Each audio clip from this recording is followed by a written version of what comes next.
Ngàn vì năm ngàn ưu xin vượt qua đi, dẫu ngày nào hơi nắng càng người lớn đi, bao ngày hàng tôi nghĩ mang những thiên tình ý.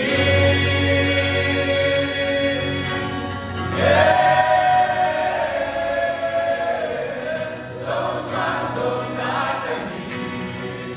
ta nhìn ta đi, sẽ luôn xem và mang quyết lý, dạy là cả ơn, in na cần mang tâm qua,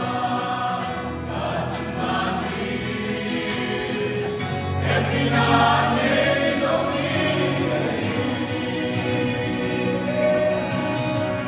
đã gắn từ đây là đi,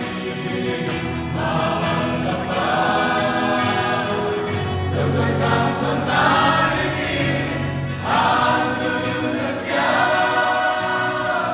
dẫu lại dẫu mà dẫu là, dẫu ngày nào đến, aman thành lâu na hàng ngư ngân cha.